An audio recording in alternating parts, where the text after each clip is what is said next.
marketing service. On the podcast today, we have Angel Ribo. Welcome, Angel. Thank you. Thank you very much for having me, Thomas. My pleasure. Would you like to tell the audience a bit about yourself and what you do? Oh, absolutely. Well, I'm originally from Barcelona, although I live in Texas. I've been living here in the Dallas area for the last 10 years. And, in a nutshell, what I do is I help both corporate CEOs and established entrepreneurs to bridge the gap globally for expansion and exposure. I basically use internationalization as, strategies to help accelerate the growth of their businesses. That's what I do. And also I have a nonprofit. It's called Wisdom for Kids. And what we do is we help underprivileged kids in Latin America become entrepreneurs using their local resources. So those are basically the two main things I do in my life. Well, on LinkedIn, we've actually had short conversations about that, haven't we? Absolutely. Yeah, I'm very active on LinkedIn. Actually, LinkedIn is I would say the main platform where I conduct my business and my clients' businesses. And actually what I consider myself to be a LinkedIn influencer. Actually, I use my influence to help my clients get their messages and their products and services out to their markets. So yes, exactly. Well, I know from the profile that you are the CEO Confidant, but just in terms of what you do, is it accurate to say that you're a coach, a CEO coach? Well, that's a great question. So I started as a consultant, right? So basically, giving my 5 cents, my piece of advice to the CEOs of this world, exactly. But eventually, I became more of a coach, and not only a business coach, but also, as you said, a CEO coach, in the sense that when you start building trust with your clients, they eventually ask you or ask me, and hey, can you also help me with my position, specifically with the role I have in the company, with my life even. Because again, you cannot isolate the different roles that we all play in our lives, right? We're probably friends, we are sons, we're maybe parents, right? We have many different roles in our lives. It's difficult to isolate them, and as soon as this trust is being built with them, yes, to your point, additional ways of helping my clients and business partners arise. So they might come to you for business help, and then also it might cross over into their personal life. Yes, absolutely. It does very often. Exactly. So what are the common traits of successful CEOs that you have observed? Yeah. Number one, and actually that's one of my mantras in my business, which is, they take action immediately, right? And it doesn't have to be necessarily like perfect action. And that's something I use that's a nugget I use all the time, which is take imperfect action now. Take imperfect action now. And I use that also with my entrepreneurial, clients, customers. And that would be one. So they're less, let's say, I wouldn't say fearless, but they're less fearful of taking action and going to the market and making business decisions and marketing decisions, although they don't have all the information, all the variable, right? So they like to take risk. That would be the second one. They'd like to take risk because they know that taking risks, they can go to the market and they can actually, in the entrepreneurial world, there's this concept of the minimum viable product, right? So there's this minimum viable characteristics of a particular product or service that when you start offering it to the market, you get the first feedback, right? So they are very good at that. They're very good in start talking with their potential future clients and asking them, hey, I am planning to do this. I am planning to offer, this to the market. I'm planning to send this to offer this product or this particular service. What do you think about it? And they're very good in grasping this market intelligence very early on in the life cycle of that particular product or service. So again, taking imperfect action, being open to take risk. And the third one would be they're all very, very, very mindful that the key thing inside the organization, so that they are able to provide their boards with the answers that they're looking for, the shareholder value that they're looking for. They're very mindful that everything relies on their teams. Okay, it's not that everybody does a great job in educating or engaging or keeping their employees accountable. Obviously, every single CEO would like to have a high level of accountability within their employee base. But the reality is that that depends a lot on their leadership style, right? Mm-hmm. It depends a lot on the engagement of the employees.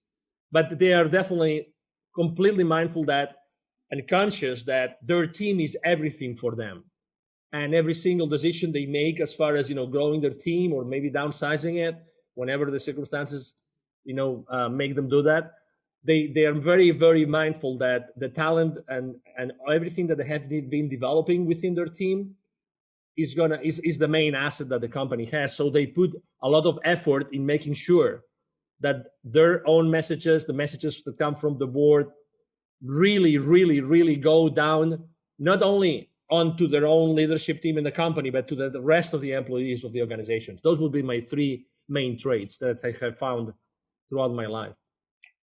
The first thing that you mentioned is also something I've heard about billionaires. So they basically looked at common traits among billionaires, and the way they phrased it, which is reminding me of what you said, was they're willing to take action regardless of the certainty of whether it will work or not. So you said it was risk, but I mean, it just makes me think of that because a lot of times we don't know whether something's going to work, but the billionaires or perhaps CEOs in your case, they're willing to take the action anyway. Exactly.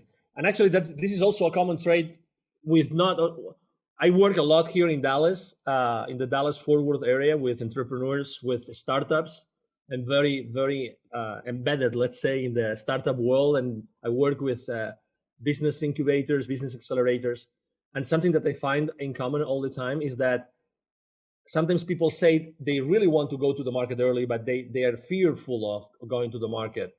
They are fearful of maybe talking to the market too early because they have this idea and they want to get, hold on to this idea, this concept, and they don't want anybody to know, blah, blah, blah.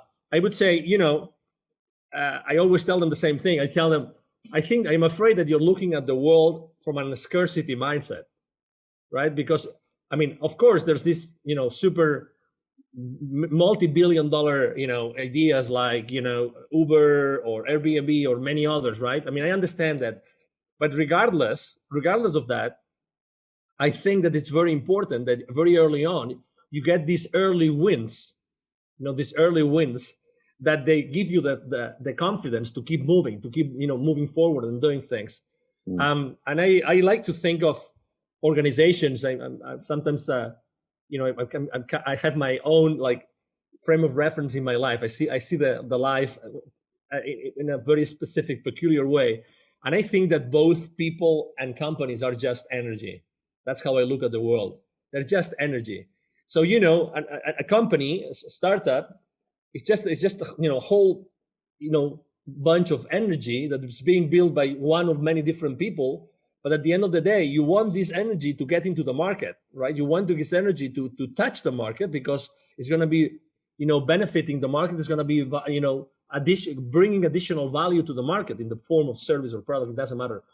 And as Tony Robbins says very well, the amount of wealth that you are able to generate with your business or with your life is totally, proportional to the amount of people that you're able to add value to.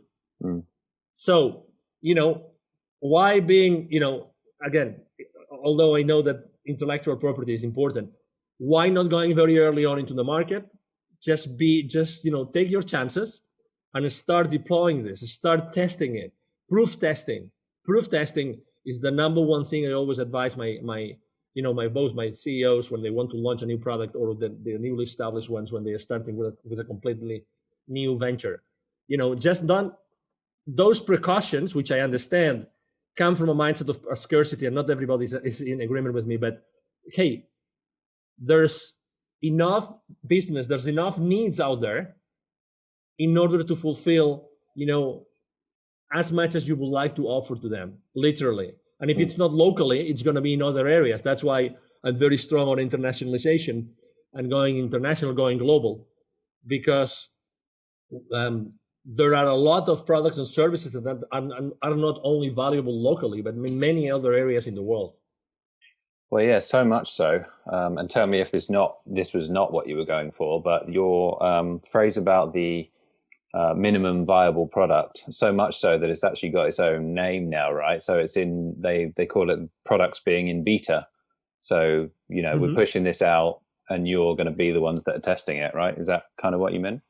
Yes, yes. It's the concept is exactly is very similar. In the entrepreneurial world, they use this term just because you know it's it's it's the minimum viable as far as what? Viable as far as you are able to serve a need, right? Mm. So exactly, it's the earliest stages of a product or of a service, which is exactly the concept of a beta, right? So you are telling your clients, I'm launching this. I would like you, if you were so kind, to test it along with me, and you tell me the feedback. You tell me what you think about it, so we can move forward. Exactly. I think that you know the smartest companies do that. They actually reach out to you and they tell you, would you like to beta test Mm. our next product or service? I think it's extremely smart, and allows you to have this early on feedback from what will happen down the road. So because you've worked with so many of them, what are the common mistakes that a lot of CEOs make? If I had to mention only one, the most important one is definitely that they don't care enough about engagement. They don't educate their teams enough so that they don't feel engaged, and they don't engage, excuse me. And if they don't engage, you cannot keep them accountable. So, So is that with staff engagement? yes, exactly. That's definitely the one. And as the company grows, you know, one mistake that I see very often is that again, they stop being the leaders that they were in the beginning when the company started. So they little by little they kind of start building the ivory tower kind of thing, and they forget about they're not so involved and engaged with the rest of the team. I would say that's definitely the number one, um, let's say, mistake or challenge they have as soon as they start growing, making sure that they give their teams the right education, so that they really feel that, oh my god, I feel empowered. I really understand that we can do this. Because at the end of the day, we do not have to forget. I mean, you have your own business, Thomas, so we don't have to forget that, or we shouldn't forget that we exist because we put an equity, and we want a high return on that equity. We invested in our business. We invest with our time, which is the most valuable thing that we have in our lives, our time. We invest that time and that money, and we want a return. That's why companies exist, to provide the owners, the shareholders, to provide them with a return, right? That's why we exist. And sometimes we forget that, but what if every single employee was fully aware of the financial implications of their business decisions, right? So that's extremely important. And that actually, it's funny because, as you know, it wasn't the case in Europe, and it's not the case here in the US either. We are not educated, from kindergarten up to 12th grade or high school. We're senior high school. We're not educated on financial, acumen. We're not educated on financial literacy. So even if we have worked for large corporations and then we become entrepreneurs ourselves, we have never received the right level of financial literacy, which allows us to be fully mindful of the consequences of what we do. It's I mean, kind of up to obviously, you, isn't it, if you want to learn about that stuff? exactly. It's but it's funny because we are still, both of us were entrepreneurs, right? We still made the decision of going out to the market, offer our services, and risk it. We risk it every day. Mm. We risk it every day. We go out there, we have our marketing, we have our podcast and exposure and everything, but still we risk it every single day. So if you take this into larger organizations, the reality is that there's a common elephant in the room, and that goes up to C-level as well, to the CEOs, which is not everybody has received the right level of financial literacy.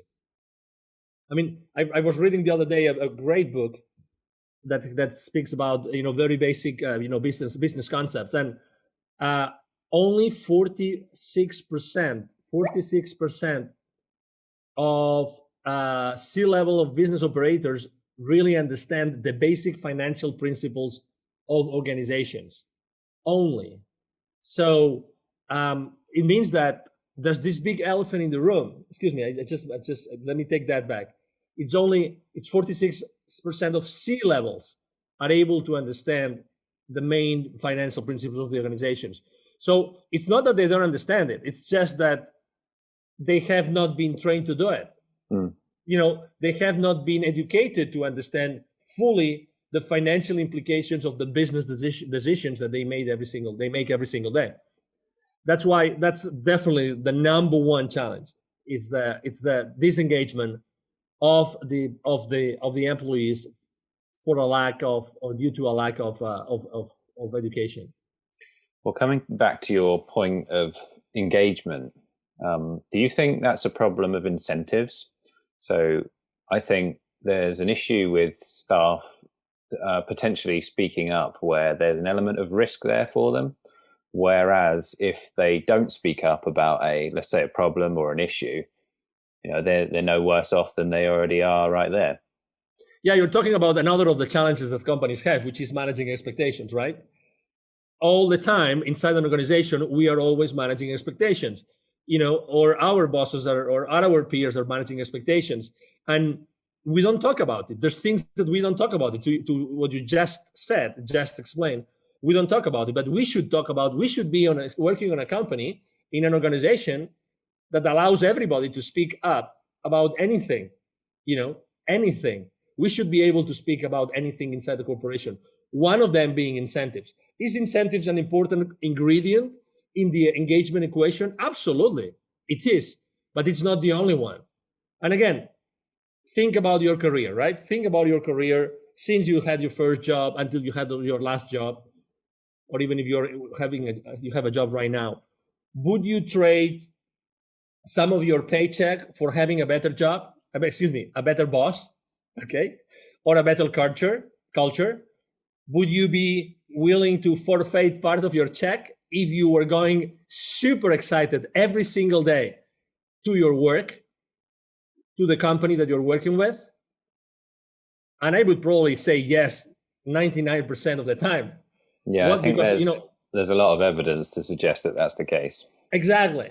Because, when you are excited, you love it. I just love to go to that place and meet with that person and work together with that thing, because it's, again, and that's something also that Tony Robbins says very much, which is the quality of our lives is the quality of our emotions, right? And again, unfortunately, we trade in those emotions for money. So is money a good incentive? Yes. And there's people maybe that are more incentivized by money than others, but still, what about culture? What about culture? What about if you were given all the education, again, going back to education, what if you were given all the education that you need inside the company, that you feel really empowered? You feel really empowered and you feel that you thrive in that organization. Is that going to impact positively engagement? I do feel so. I do feel so. So that's why I believe a lot on, very much on money is important. And again, for me also, money is a matter, is a form of energy, right? Which is good, obviously. And we have to pay our bills, and we want to buy our houses, our boats, our airplanes, whatever that is. But still, it's the every single day emotion that we go through and experience, human experience with our feelings and emotions, that really counts. And, when you go back home at night, when you explain, how was your day, right? If there's someone at home asking you how your day was, even if it is your dog, right? Your wonderful dog that's looking with his beautiful eyes to you, that he's asking you, I miss you, I miss you, sir, I miss you. How was your day? And you start talking to your dog, I'm sorry to put this comparison here, this metaphor, but I really believe that emotions and feelings make a big difference when you go back home and you reflect about the day that you just had. No, it's the way you want to spend your life, right? So I totally agree with you. Yeah, exactly. So have you got some success stories that you're proud of in helping CEOs? Yeah, there's a lot of stories. I would probably like to explain or to tell the story about a small company, just because I think that there's a lot of entrepreneurs out there. There's a lot of people listening to this podcast, and obviously, I thank every one of them here right now listening to us, because I think that it's a story of consistent, imperfect action being taken and believing in one's products, services, and team. I remember a company that went from literally a few thousands of dollars and having also only 2 employees that I started to work with. I started to support, I started to coach, I started to help them go to the market. I started defining the different, functions of inside the company. And within 2 years and a half, they were already 43 employees, and they were really, really close to $1.5 million in revenue. I like to explain that story because the owners were very young. Mm. And I remember that I was reluctant to start working with them because they didn't have really that much of an experience. The most important experience that they had was in a very large corporation. It was actually an appliances company, both of them. They had different, engineering responsibilities, positions inside that company. But they didn't have management experience. Again, they didn't have management experience, but oh my God, their passion was over the top. You could tell these guys were going to do it. I still remember when they came to see me. I think we met at a restaurant or a coffee shop. I was inside. I saw them when they arrived in their car. They had this very small, tiny car. I mean, I remember that, image as if it was now. But they were with this big smile in their faces, and they really wanted to do that, and they really wanted to work with me. And oh my God, it was a blast. I mean, obviously we are friends today, and we respect each other a lot. But it was their passion. It was there's nothing impossible. We are going to do this, and we are going to do that much better than anybody else. It was this, they didn't care about competition. It doesn't matter if we are the newcomers. It doesn't matter. We are going to do this in a better way and the right way. And we're going to put a lot of innovation in what we do, and we see the world in a different way. And if I had to reflect and also say, besides their passion, what also made them successful, because they didn't have the experience as business owners, right? Mm. Is that they were really good in dealing with people. Their team members loved them. They were a couple. Their team members loved them. They had a very something that I liked a lot. Today we talk about a lot about uh, gender equity. They did a great job. I mean, their industry was high tech, so it's a man dominated industry, but they had a very well balanced. I work a lot in the diversity and inclusion space, and they did a great job bringing female workers and male workers all together for the good of the company. And very, very young, very, very excited employees still today. I mean, I haven't worked with them for the last 10 years now, and 5 years now, but they still remember me, and I will never forget, every time I was going to visit them, the excitement, their team, the way that they were supporting each other and helping each other internally. That was really a great experience. So they went from 2 to 43, did you say? Yeah. Now, for some reason, when I asked the question, I thought that it would be, taking a corporate to bigger numbers or something, but I can completely understand why it would be something, I don't know, more meaningful, a story that's more meaningful to you, taking something which is barely just started to what most people define as successful. Yes, obviously it's important to help a company, for instance, to expand internationally, to build a distribution channel so they start generating millions of dollars within a couple of years, 3 years, and you have a big budget to spend to do that as well. But that's it.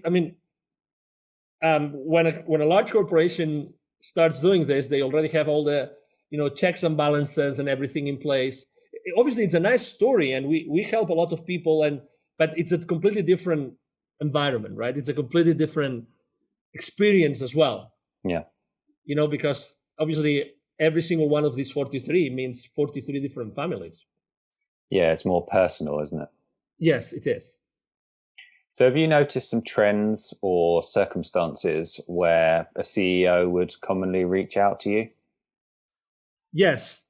Yeah. Number one, I think that, and I'm going to talk about marketing now, right? I think it all depends on how you market yourself. And obviously, I mean, thank you for this opportunity today, because at the end of the day, every time that I expose myself, I'm reaching out to the world, and the world is listening to me, right? So what kind of CEOs, you ask me, what would make them reach out to me? I would say, what makes them be attracted to me? Okay, that's the question I'm going to answer. It's the smile, isn't it? Well, obviously, I mean, it's the attitude. It's the attitude. If you've read that book from this guy that was so many years in the concentration camps in Germany, Viktor Frankl, In Search of Meaning, if you've read that book, he would say that regardless of where you are in the world, even if you are for 5 years, 10 years in a concentration camp, it's your attitude which is going to keep you alive.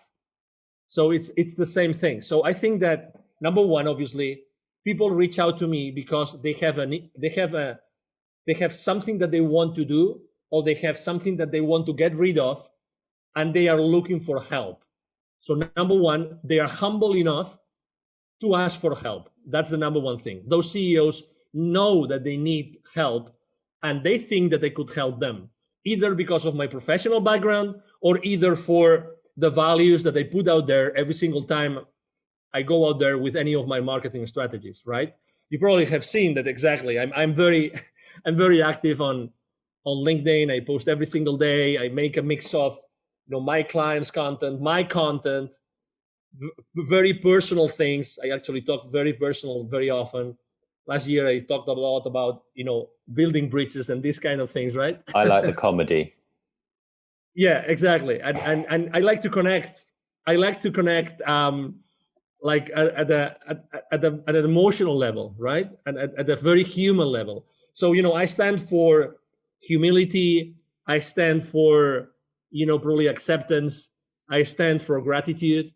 I think that those three principles, at the end of the day, if you consistently get out to the world and expose yourself with a specific verbiage and attitude, eventually the world comes back to you because of that, because they value those principles, or they value that what you do every single day. There's this, you're a marketing expert, so that when someone starts talking about, okay, so I'm going to serve that community, and that's going to be my persona or my avatar, and very often we make a big mistake, which is we're trying to have this avatar so wide so we can attract everybody, and it's the other way around. It takes a while to entrepreneurs to understand this, that the more specific you are about how you position yourself and how you are yourself reaching out to the world, the higher the chances that you're attracting the CEOs or the business owners or the entrepreneurs or the startup,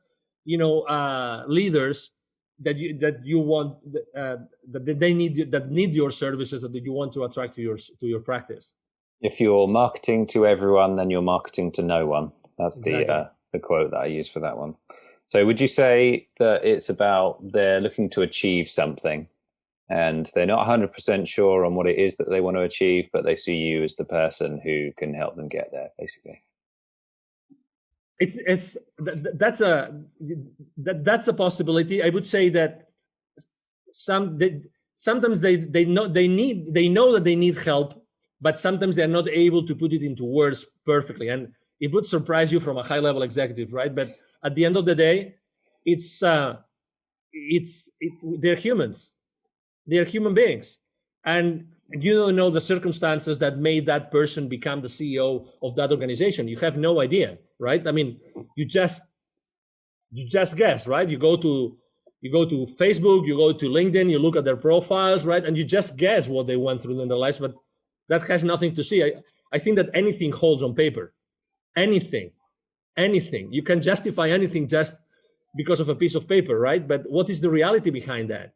What is the real concern? What are the emotions? What are the feelings? Right? What is the thought process of a person? You have no idea until you start talking to them. That's why I'm saying they might want something, but they don't really know what they need. I'm going to repeat this. They might want something, but not necessarily know what they need. Right? So that's why, in the beginning, in the initial conversations with our, potential clients, that's what we do. We try to make sure that maybe what they think that they want, you can provide them because you have been able to understand what they need, right? So they have a sense of fulfillment when you provide them with what they want. Does it make sense, Thomas? Profound. Yeah, it is profound. Yeah, but it is. Yeah, I mean, we are complex. We are complex people. I mean, individually, we are, we are the sons and daughters of all the circumstances that we have lived in our lives. Well, the other thing that your answer made me think of is when you get to CEO level, it's perceived by everyone else that that person's super successful and everything they do just kind of works. But in reality, it's a lot more messy than that. Oh, absolutely, exactly. It's I when I lived in the UK, I learned a term that I have used since, which is orderly disorder. Orderly disorder.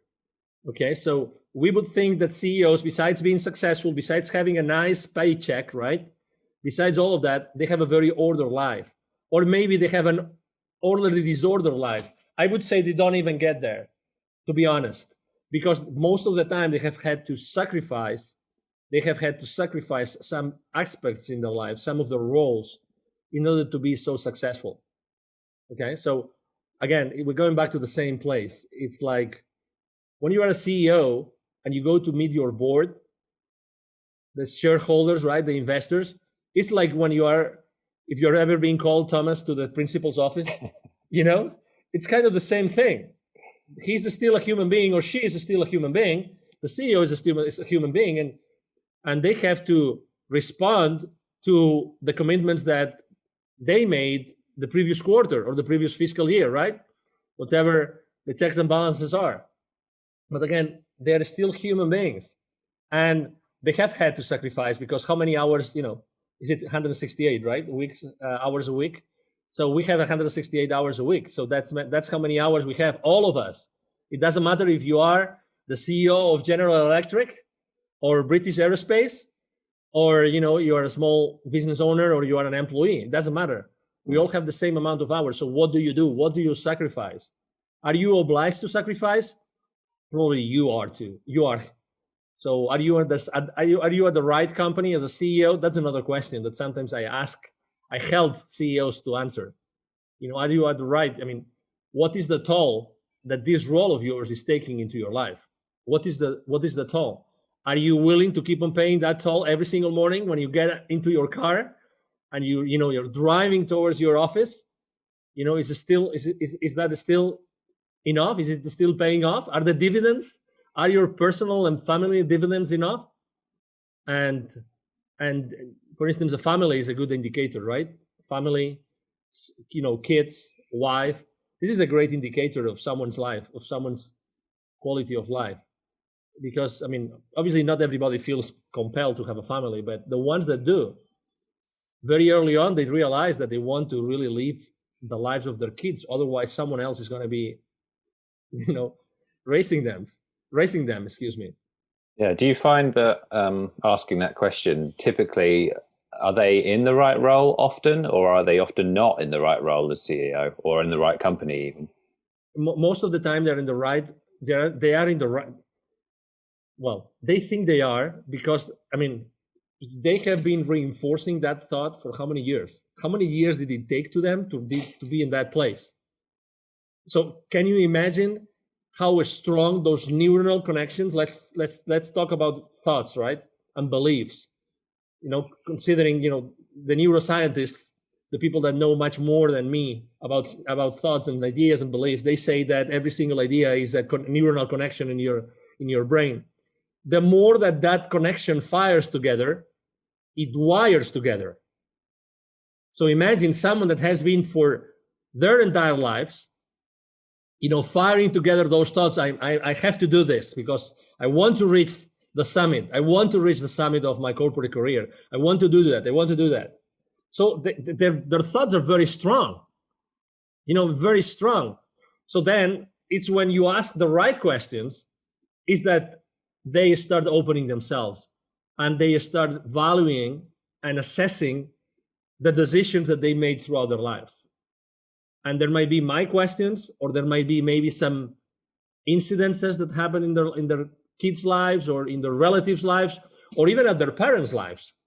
Some people are always very attached to their parents, and sometimes parents obviously they age, they grow older, and sometimes they don't have their kids around or their children around to help them as they age. So yeah, so I think there's always a discovery there.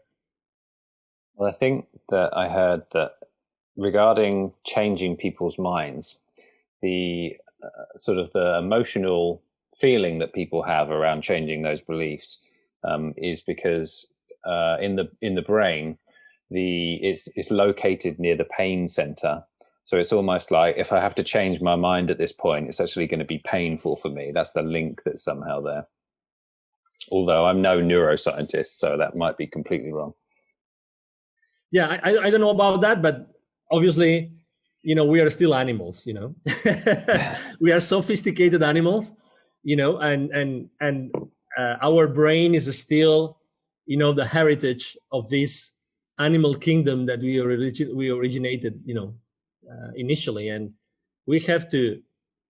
Well, we know that this is, we want to preserve our life, right? That's the main thing. We have this survival instinct, and we still have this survival instinct totally ingrained in our personality, in our character. So a segue into how did you get into the field of coaching CEOs? How did you start in this? Yeah, so basically, when I started my career in the 90s, actually it was in the moment in which I moved out of Barcelona and I started my work in the UK, that I started to make a lot of phone calls. So my position was an inside sales position at that time, and it was caring about corporate accounts in many different countries in Europe. But the phone calls I was making were from the UK. So I started to have systematically over a thousand conversations every single week. Okay, so I was having a lot of conversations. We were really a machine. You would say they would be very brief. I mean, not necessarily. I would have like long conversations and very short conversations. But when you start talking to people, and most importantly, listening to people, you realize that we don't have different problems as human beings. We all have a lot of the same problem. And it's fear for one reason, for another. We feel uncomfortable, we feel unease, whatever that is.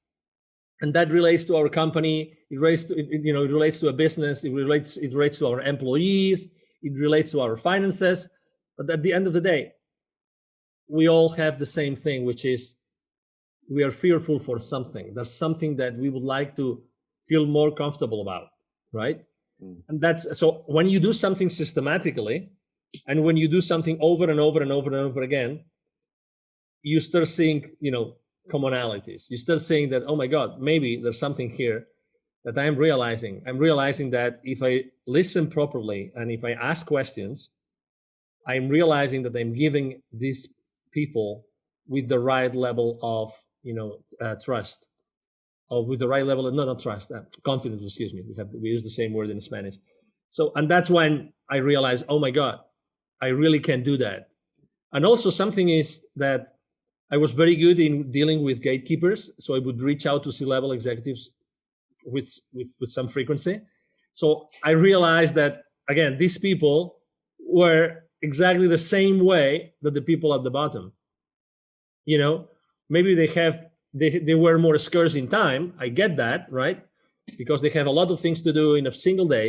I get that. But at the end of the day, they're human beings. And the good thing about people at that level is that they don't get any we would say BS in the UK, in the US, right? You understand what I mean? So it's good to have a very direct conversation. Mm-hmm. So they don't, you don't have to go around the bushes. It's great. I love to be direct.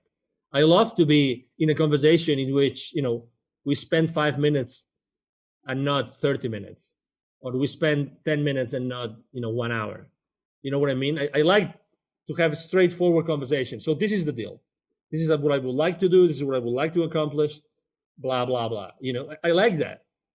Maybe that's the only difference. But to your question again, it's realizing that when you do something consistently, you realize that people really want to be heard. And you are good in listening, and you are good in analyzing what they're saying. That's what got me started. You made a lot of progress in that, and you thought, I can do this. And then what was the steps after that? Well, I have to say that I started to do that while I was in corporate America. So that was part of my role. So even if it was not written in my job description, because coach is like a soft skill to be considered in the job description in a corporate environment, right? But in reality, the people I was working with, and I was throughout my corporate career, I was actually coaching a lot of CEOs, both for growing their businesses and for making buying decisions. So I started to do that consistently. So again, it's like my frame of reference was different. So even though I was always developing business, so like selling, right? Developing businesses for different companies and helping companies develop their businesses, I was always myself on that spot of being a coach. It's like I made the decision myself of being a coach, not only being someone that would be there to tell them you have to do this, this, this, this, and this. And if you don't do this, you're going to fail. And then when we review the sales forecast, no, you didn't do this. You have to do this, this, this, this, and this. It's a decision that you make, right? And I think that, very honestly, Thomas, I think that comes from your upbringing. That comes from your heart. That comes from when you have a relationship with someone. Where does your relationship start from? I think that it's a common denominator in your life, that you start every single relationship from the same place. I really felt like that myself. Honestly, I really felt myself being in that place of, I was always coaching, like asking questions, trying to understand, right? Trying to understand. And I think, again, I connect that very much with my heart, with like listening to my heart's voice, regardless of my degrees, my computer engineering degree, my MBA, regardless. It's like we are human beings. And what can I do to help you? Good answer. I got a list of questions here, and this particular question, there's a context behind it, and that is, I'm sure you've heard the stats before about CEOs working a certain number of minutes per day, the actual productive work that they do. Are you aware of that statistic at all? No, I'm not. I think it's, in a working day, in a normal average working day, they get, I'm fudging the numbers a bit, but it's like an hour and 20 minutes of actual solid work or whatever it might be. And the question is, what would you say is the activity a CEO does the most? And that's the context for that question. I think it's I would say talking to the rest of the organization, mainly the leadership team, to make sure that the organization is aligned. That would be my number one thing. So it's essentially communication. Yes. Okay, that's very interesting, because it just means that the emphasis on that particular skill is very high then, right? Yes, I think that you have to be a good, again, it's you are the CEO or you are the leader of the organization. Who are you? The CEO or the leader, right? I believe that the real leaders, are the CEOs I work with are the real leaders of the organization. And what are, would you say, are the biggest misconceptions about CEOs? Yeah, the biggest misconceptions is what you mentioned before, which is they're so successful, they're so happy, everything is great, everything works out, they have the perfect life. That would definitely be one of them. I actually have a very interesting example to mention, which is a real, this guy was running a multi-thousand employee company in the healthcare sector here in the US. And I will never forget what he was telling me. Actually, we became friends, so I meet with him from time to time, and he always tells me I would sacrifice all my wealth, and so that he made an exit of multi-hundred millions of dollars. He made an exit. So the caliber of his wealth. I would sacrifice all my wealth for having the family that you had. Wow. That's a true story. I would sacrifice all my wealth, all of it, for having the beautiful family that you had. Presumably because in order to become a CEO, you're neglecting the rest of your life, right? Mm-hmm. Yes. And So do you, interestingly enough, he's a people's man. In this case, he's a man. I mean, he gets along with people a lot, but exactly, he sacrificed that part of his life, and it's never too late, right? It's never too late, but there's things that with age they become more complicated. so for people who might be watching this that would want to become a CEO, and they're smart enough to be able to know that that's a problem, what would you say to someone who's essentially trying to have both? Put your priorities right. Put your priorities right. I think that you can achieve both, but you have to put your priorities right since the very beginning, and make the different roles in your life support each other. Sometimes we believe that we can only be one thing or another. How can one thing help me be the other, right? So how can you involve, maybe, I mean, there's CEOs that bring their families to their companies. I mean, I don't mean like employees, but maybe they bring them to just to show them things that can help them. They bring their kids because they want their kids to be inspired. So and some others try to keep both worlds very separated, very different, right? Very, one aside from the other, one apart from the other. But I would say that get your priorities right very early on in your career, and number two, and make sure that you always think of your life as a pyramid, that every single stone supports each other. Okay, it's not like every single stone in that pyramid supports each other, and then when you start growing, I think that one of the things that we unfortunately don't do well in life, and that's due to the education that we receive, is that we don't ask enough.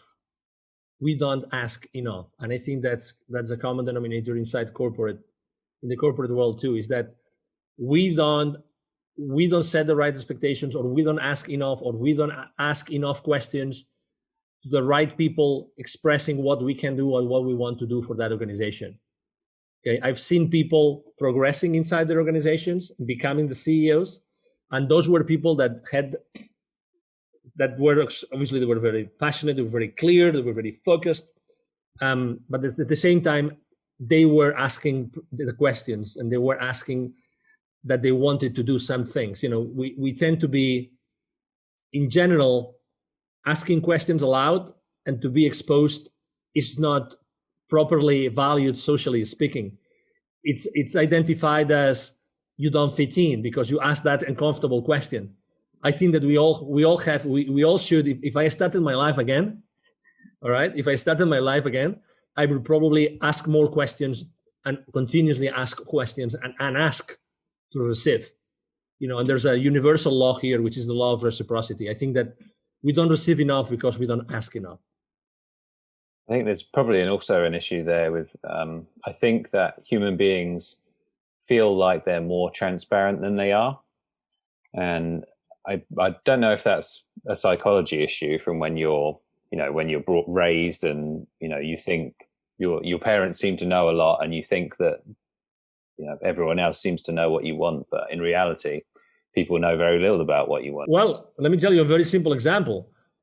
You're going with your parents to see some relatives or some friends, and what's the first thing that your parents are going to tell you? Most likely, don't ask for anything unless you're being offered, because it will be considered as rude, right? And I used to think like this before. I mean, I remember my mom telling me, please make sure that you behave, make sure that you don't do this, you don't do that, you don't do that. How many don'ts compared to the do's would your parents tell you when you would visit some relatives? So there's this sense of fitting in that I think is too strong in the world today. And that makes us not ask in order to receive, to be very honest. So, would you ever coach someone to go from an existing lower job to becoming CEO, or have you ever done that? That's a great question. I haven't done that. I've seen people around my clients in the organizations I've been working with, but I haven't personally done it. But would I be able and willing to do it? Yes, because I've been able to help people at different levels of the organization, right? So, but going back to the marketing thing, you have to be very focused on what you do, right? So could I do that? Could I offer someone to do that? Yes. I have not offered it as a service. I have not publicized it. I haven't, throw it to the world out there. But could I do it? Yes, because So you wouldn't decline it, but you know who your customer is, which is CEOs essentially. Yes. So I wouldn't decline such a request from someone. If someone asked me to do it, I wouldn't say no. I would say yes, because also I believe that you have to always. I mean, even myself. I mean, I put myself out of my comfort zone every single day because I like not because I like to feel uncomfortable, but because I just like to test myself. It's like a podcast interview. Actually, you don't know what the host is going to ask you. Even if they provide you with a list of questions, it doesn't matter. Still, there can be a lot of different questions which are going to be asked, and maybe you are not comfortable answering. Honestly, I believe that every single podcast interview I'm giving, it's a growth opportunity for me. Totally. Well, they can. I mean, questions in general can get you thinking about stuff that you hadn't otherwise thought of before, right? Yeah, exactly. So I know you mentioned Tony Robbins. Who are your mentors? Yes, so I haven't really had mentors in my life, like mentors, one-on-one mentors, but I have had like generic mentors as Tony Robbins. I consider him, maybe I don't consider him a mentor, but I consider him someone that for a couple of years he made a huge impact in my life. It coincided with my relocating from actually Latin America to the US. I went to a Unleash Your Power Within event by Tony Robbins, and it was so intense, and he mentioned several concepts that changed my life forever. So that's one of them. The other one is Dr. Joe Dispenza. He's a neuroscientist. Dr. Joe Dispenza is a public figure as well. He does thousands of people events, and I like a lot because of what I do. I like a lot to study the science behind the behavior of people. I like that a lot. A lot. And then I consider myself very spiritual in the sense that I'm always looking for additional answers to what's going on in the world, what's going on in my life, what's going on in the universe, these kind of things, And when you are trying to find those answers, so there's a whole bunch of people, I have a list of affirmations that I use every single day. I try to sing and I try to dance, those are my mentors because I'm a very high energy guy. I can be very, very quiet, but at the same time, I'm also, I build myself with additional strength every time I sing or every time I dance. I really, those are activities that feel my human and spiritual side a lot.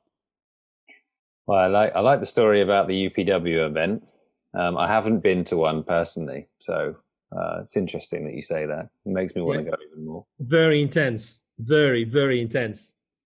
Can you tell me about when you met Les Brown? Because I'm a fan.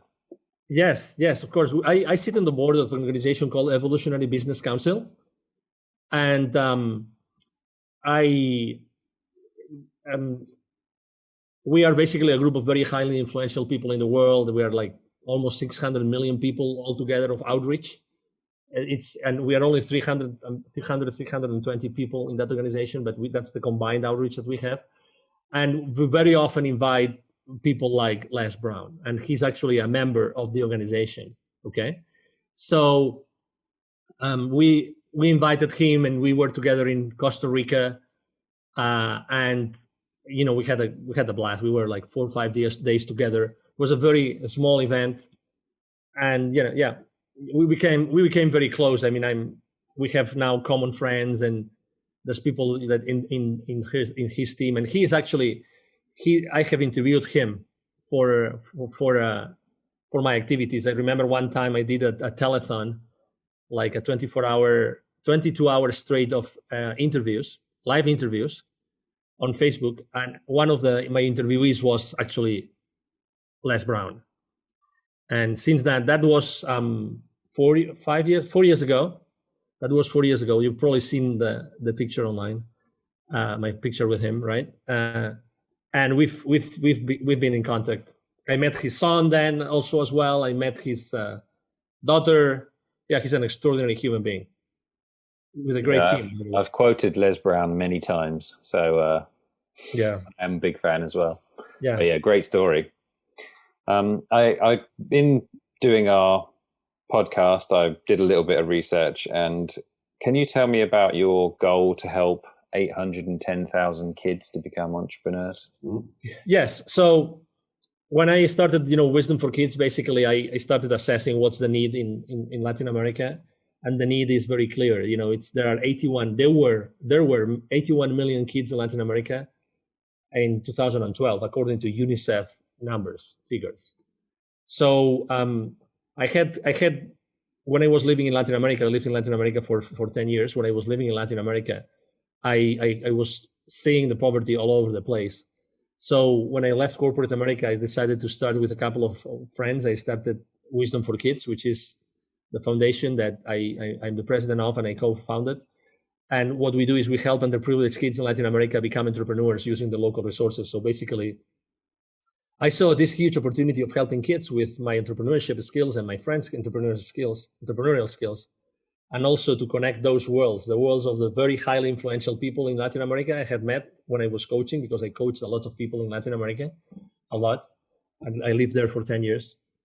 And to bring this world down or in connection with the most underprivileged people in the world, which are the kids, right? And then everything started. So we have held more. We had to stop activities last year, but we have held more than 1,000 families with their kids in different areas, mainly in Mexico, because it's the closest place here to the U.S. And yeah, it's extremely. I mean, it's one of these places in which I recharge my batteries. I get totally knackered because I really work really hard, and I do a lot when I go myself and deliver the training, the workshops, the inspiration that we give those kids. I really empty myself of physical energy, but from a human spiritual energy, I fill up totally by doing that and going to very underprivileged areas and indigenous communities, these kind of things. That's amazing. Congratulations doing Absolutely. that. Thank you. So, I mean, one thing I have noticed from your LinkedIn activity is that philanthropy very important to you. Mm-hmm. Yeah, very much. Because I have been volunteer for local hospices here. I always think that we can do so much more with our time. It's like getting your priorities right. I really think that, as opposed to be And I do that a lot because of my business, but as opposed to be on social media or on TV, you can do so much more to make this world a better place, this world a better place. So yeah, I have helped a lot of people. I have helped a lot of companies. I've been pro bono with a lot of organizations. I've sat on the board of organizations for free. Yeah, I mean, I think that the world, there's a lot of differences. There's a lot of, inequities. Let's put it this way. And some of us, and you are definitely one of them with your podcast, we want to help. We want to be inspiring the world every single day, so. Well, thank you very much for all the value you've given on the interview. And can you Absolutely. tell the audience where the best place for people to find you is? Absolutely. Yes. As you mentioned before, my brand is the CEO Confidant, and my name is Angel Ribo. So the easiest way is to go to LinkedIn because I'm very active. I answer all the messages there. And then my email is very simple. It's Angel, ANGEL, at Angel Ribo. Ribo spelled as RIB as in boy O, angel at angelribo.com. That's my email address. That's the easiest way to reach out to me. And Thomas, I wanted to say thank you very much for you allowing me to be here to speak to your audience, and for having such a great conversation with you today. It's absolutely my pleasure, and I will speak to you soon. All right. Thank you. Thank you very much. Bye-bye. Bye-bye.